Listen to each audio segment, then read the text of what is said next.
कभी कभी हम लोग जब बहुत मजबूत लकड़ी काटने की कोशिश करते हैं ना, तो उस लकड़ी को डायरेक्ट काटने से पहले पहले धार मजबूत करते हैं।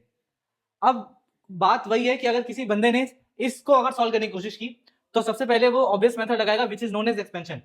अच्छा, एक्सपेंशन में भी अगर वो अपना दिमाग लगाने की कोशिश करेगा, तो वो रो या फिर कॉलम एलिमेंट्री ऑपरेशन लगाएगा और उसको इजी बनाने की कोशिश करेगा। दैट इज ओके और अच्छी बात है। मेथड 2 इसका एक फैक्टर थ्योरम जिसको और आसानी से बना देता है। फिर मेथड 3 जो है वो फैक्टर थ्योरम से भी बहुत बेटर है। ये मैं आने वाले वीडियो में बताऊंगा आपको, इसके लिए कमेंट करें जरूर। अब फैक्टर थ्योरम ध्यान से देखना।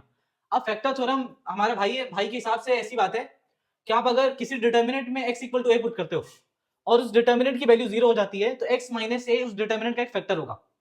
मतलब क्या है, जब कोई डिटर्मिनेंट है उसमें आप x को रिप्लेस करके a लिखते हो और डिटर्मिनेंट की वैल्यू 0 हो जाएगी, तो x माइनस ए उस डिटर्मिनेंट का एक फैक्टर होने वाला है।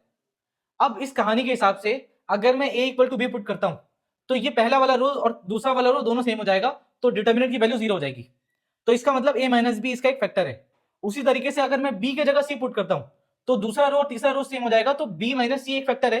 और फिर c की जगह a पुट करता हूं, तो पहला और तीसरा रो सेम हो जाएगा, तो c माइनस ए भी एक फैक्टर है।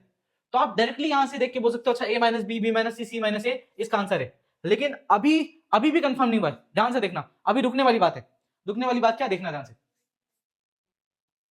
अब आपने ये यहां तक लिख लिया, लेकिन इसकी क्या गारंटी है कि कोई और फैक्टर नहीं आएगा इसके आगे? इसकी गारंटी है कि कोई और फैक्टर नहीं आएगा। क्या गारंटी, ध्यान से सुनना। जब आप इसको देखोगे तो इसका डायगोनल एलिमेंट में ध्यान से देखना, इसमें ए बी सी वाले एलिमेंट में इसकी डिग्री 0 है, इसकी डिग्री 1 है और इसकी डिग्री 2 है। तो इस पूरे की डिग्री अगर मैं मल्टीप्लाई करूं तो इसकी डिग्री कितनी ओवरऑल 3 है। और जब आप इसको ध्यान से देखोगे तो इसकी डिग्री भी 3 है। तो इसका मतलब अब ए बी सी कंटेन करने वाला कोई तीसरा फैक्टर या तीसरा कोई एक्सप्रेशन नहीं आने वाला इसकी जगह पे। क्लियर है? अब एक और चीज ध्यान से देखना, जब इस बात की गारंटी होगी कि यहां कुछ नहीं आएगा, तो हो सकता है कोई ना कोई एक नंबर आ जाए। हाँ, ये हो सकता है कि कोई ना कोई एक नंबर आ जाए। उस नंबर को पता करने के लिए आप a equal to 0, b equal to 1, c equal to -1 put कर दो। आप इसका वैल्यू निकालो डिटर्मिनेंट का, और यहाँ पे इसकी वैल्यू निकालो a0, b1 और c-1 रख के, या फिर आप कुछ भी वैल्यू पुट कर सकते हो, क्योंकि अब ये दोनों की दोनों आइडेंटिटी की तरह बिहेव करेंगे।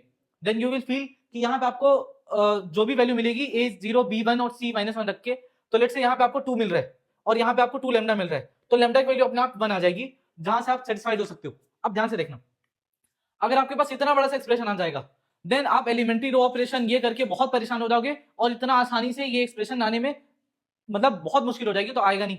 दूसरा, फैक्टर थ्योरम भी यहाँ पे बहुत ज्यादा मदद नहीं करने वाले। तो जो थर्ड मेथड है which is going to be better than factor theorem, वो मेथड आपको यहाँ पे अगर आप लगाओगे तो बहुत आसानी से ये समझ में आ जाएगा और बन जाएगा।